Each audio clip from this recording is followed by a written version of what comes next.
Hello दोस्तों, उम्मीद करती हूँ आप लोग अच्छे होंगे। दोस्तों, अगर आपने हमारे चैनल को सब्सक्राइब नहीं किया है तो प्लीज़ सब्सक्राइब कर लें। लालची ब्राह्मण। एक गांव में एक ब्राह्मण पंडित अपने परिवार के साथ रहता था। उनके परिवार में उनकी पत्नी और एक बेटा था। ब्राह्मण पंडित बहुत ही गरीब थे। उनके पास कभी कभी खाने को भी कुछ नहीं होता था। ब्राह्मण पंडित की पत्नी बहुत बदमाश और चालाक थी, इसलिए वह रोज़ ब्राह्मण पंडित को भीख मांगने जाने को कहती थी। पर ब्राह्मण पंडित उसकी एक नहीं सुनते थे और घर में ही राम नाम जपा करते थे। पत्नी के रोज रोज चिल्लाने और लज्जित करने पर ब्राह्मण पंडित एक दिन सुबह सुबह उठे, अपना पोथी पत्रा उठाया और दूसरे गांव में चल दिए। चलते चलते वह घने जंगल में पहुंचे, तब तक अंधेरा हो गया। वह वहां एक बड़ा सा पीपल के पेड़ के नीचे बैठ गए और राम नाम जपने लगे। सुबह होने पर जब उठे तो पास के नदी पर नहा करके वह आगे चले और दूसरे गांव में पहुंचे। गांव वाले उनसे ना तो कोई कथा सुनते और ना ही कोई उसे भीख दे रहे थे।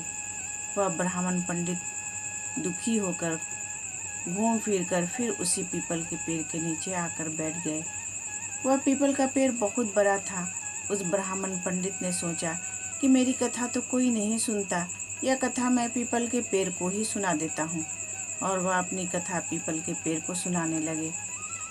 कथा पूरी होने पर पेड़ के नीचे से एक काला सांप निकला और उस ब्राह्मण पंडित को एक स्वर्ण मुद्रा देते हुए बोला, तुम रोज यूं ही यहाँ आकर मुझे कथा सुनाया करो, मैं रोज तुम्हें स्वर्ण मुद्रा दूंगा, तुम्हारे सारे दुख दूर हो जाएंगे। याद रहे तुम ये बात किसी को भी नहीं बताओगे। ब्राह्मण पंडित ने यह बात मान ली। वह रोज ऐसा ही करता। सुबह उठकर नहा धोकर अपनी पोथी पत्रा लेकर वह पीपल के पेड़ के नीचे पहुंच जाता और वहां बैठकर कथा सुनाता। कथा पूरा होने पर सांप सोने की मुद्रा देता। देखते ही देखते ब्राह्मण पंडित के पास कुछ धन इकट्ठा हो गया। पूरे गांव में यह चर्चा होने लगा कि ब्राह्मण पंडित की हालत कैसे सुधर गई। यह जरूर कोई गलत काम करता होगा। ब्राह्मण पंडित को लोगों की बातों से कोई फर्क नहीं पड़ता था। वह रोज अपना यही काम करता रहता था।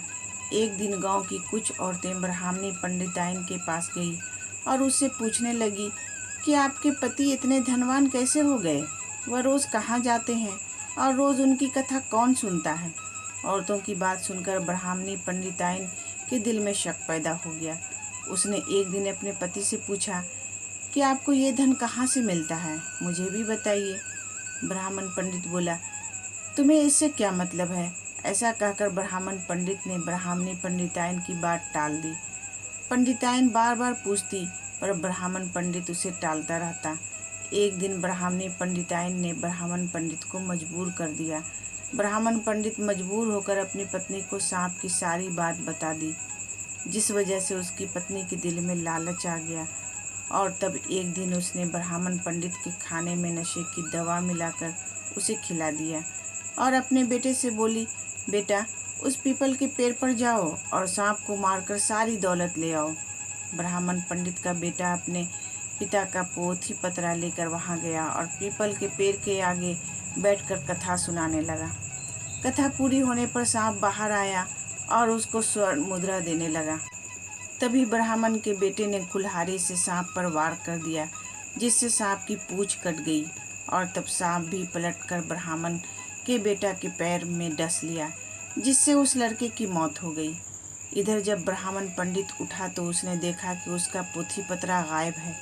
वह समझ गया कि कुछ तो गड़बड़ है। वह जल्दी से पीपल के पेड़ के पास गया तो देखता है कि उसका लड़का वहां मरा पड़ा हुआ है। ब्राह्मण पंडित को देखकर सांप बाहर आया और कहा, ब्राह्मण, मैंने तुम्हें कहा था कि स्वर्ण मुद्रा की बात तुम किसी से नहीं कहोगे, फिर भी तुमने बता दी। अब तुम यहाँ से चले जाओ। तुम्हें तुम्हारे बेटे का दुख है और मुझे मेरी पूंछ के कटने का दुख है। मैं तुम्हें श्राप देता हूँ कि तुम्हारी जो भी दौलत मेरी वजह से बनी थी वह सब खत्म हो जाएगी।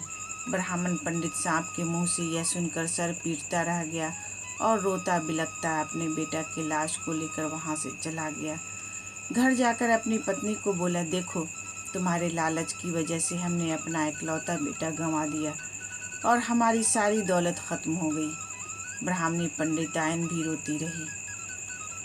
दोस्तों, लालच एक दलदल है जो इंसान को विनाश की ओर धकेल देता है। तो दोस्तों, उम्मीद करती हूँ ये कहानी आपको पसंद आई होगी। इस कहानी पर आपकी क्या राय है हमें कमेंट करके ज़रूर बताएं। कहानी पसंद आई हो तो लाइक और शेयर करना बिल्कुल भी ना भूलें। चैनल पर नए हो तो चैनल को सब्सक्राइब ज़रूर करें।